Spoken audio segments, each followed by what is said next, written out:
Esta semana entrevistamos a José San José Prisco, sacerdote y catedrático de Derecho Canónico de la Universidad de Salamanca. Estos días ha estado en Menorca para hablar a los sacerdotes, a los laicos y a la vida consagrada de la sinodalidad. Buenos días y bienvenido. Muy buenos días, muchas gracias. Gracias por estar aquí con nosotros. Para empezar, te queríamos preguntar ¿a qué nos llama realmente el Sínodo de los Obispos que estamos celebrando y por qué tuvo esta iniciativa el Papa Francisco? Bueno, la primera cosa que tenemos que decir es que el mismo título del Sínodo ya nos dice para qué realmente sirve la llamada del Papa. El Sínodo es un sínodo sobre la sinodalidad.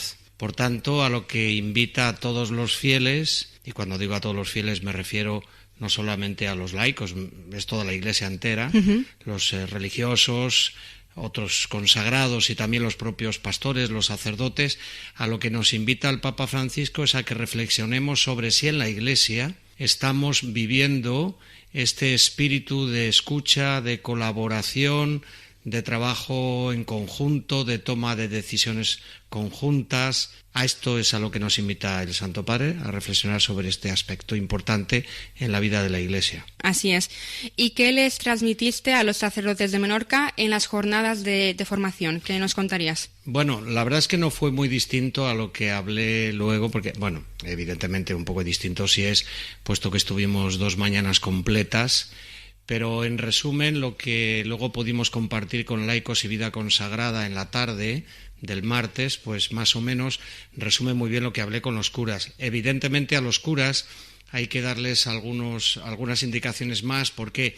Pues porque los sacerdotes, en principio, tienen que ser los primeros promotores de este movimiento sinodal. Claro. Ya lo han hecho en la primera fase, con la consulta en las parroquias y demás.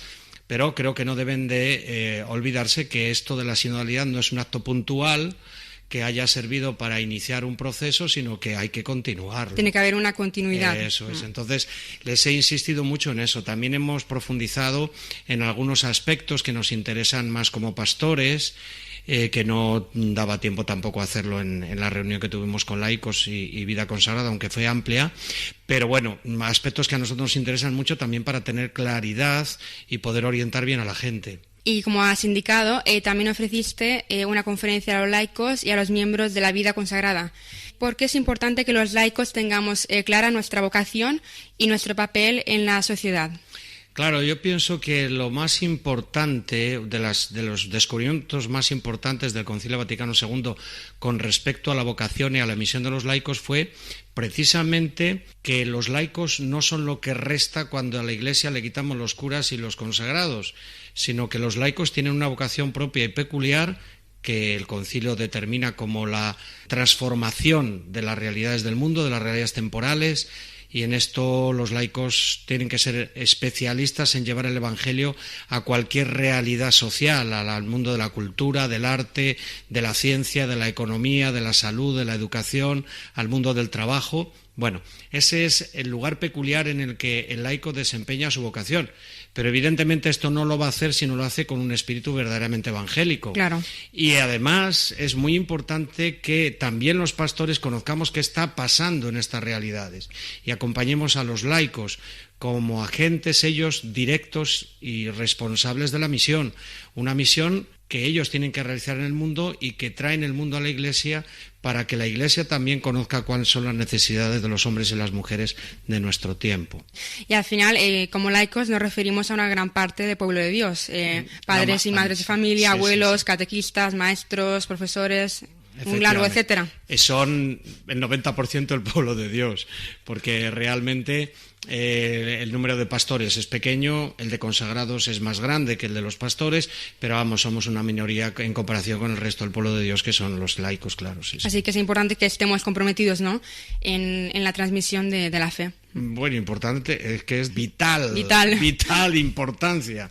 Si no hay laicos comprometidos, no hay matrimonios cristianos, no hay hijos bautizados, no hay seminaristas luego los seminarios, porque estos nacen de familias cristianas normalmente. En fin, es necesario, no, urgente y vital que los laicos tomen en serio su condición, su responsabilidad, su vocación y lo que les necesita la Iglesia en la tarea evangelizadora. Y ya para ir acabando, ¿cómo lograr un verdadero espíritu sinodal en nuestras diócesis y parroquias, claro? Bueno, el Papa insiste mucho que seamos todos agentes de la escucha. Y esto lo hace un padre, lo hace una madre en su familia, con los hijos, lo hace el sacerdote, el párroco con la gente que está en la parroquia, lo hace el religioso, la religiosa cuando en su trabajo atendiendo a niños o a enfermos o a ancianos también escucha. Y esta actitud de la escucha permanente es el paso primero para que la Iglesia sea más sinodal. Cuando todos aprendemos a escuchar a los demás, a captar sus necesidades, pues podemos emprender una misión verdaderamente evangélica, ¿no? Así es, pues muchas gracias José San José por compartir este rato con todos nosotros y por ayudarnos a comprender mejor la importancia de la sinodalidad en la vida de la Iglesia. Gracias. Ha sido un placer. Muchas gracias a vosotros.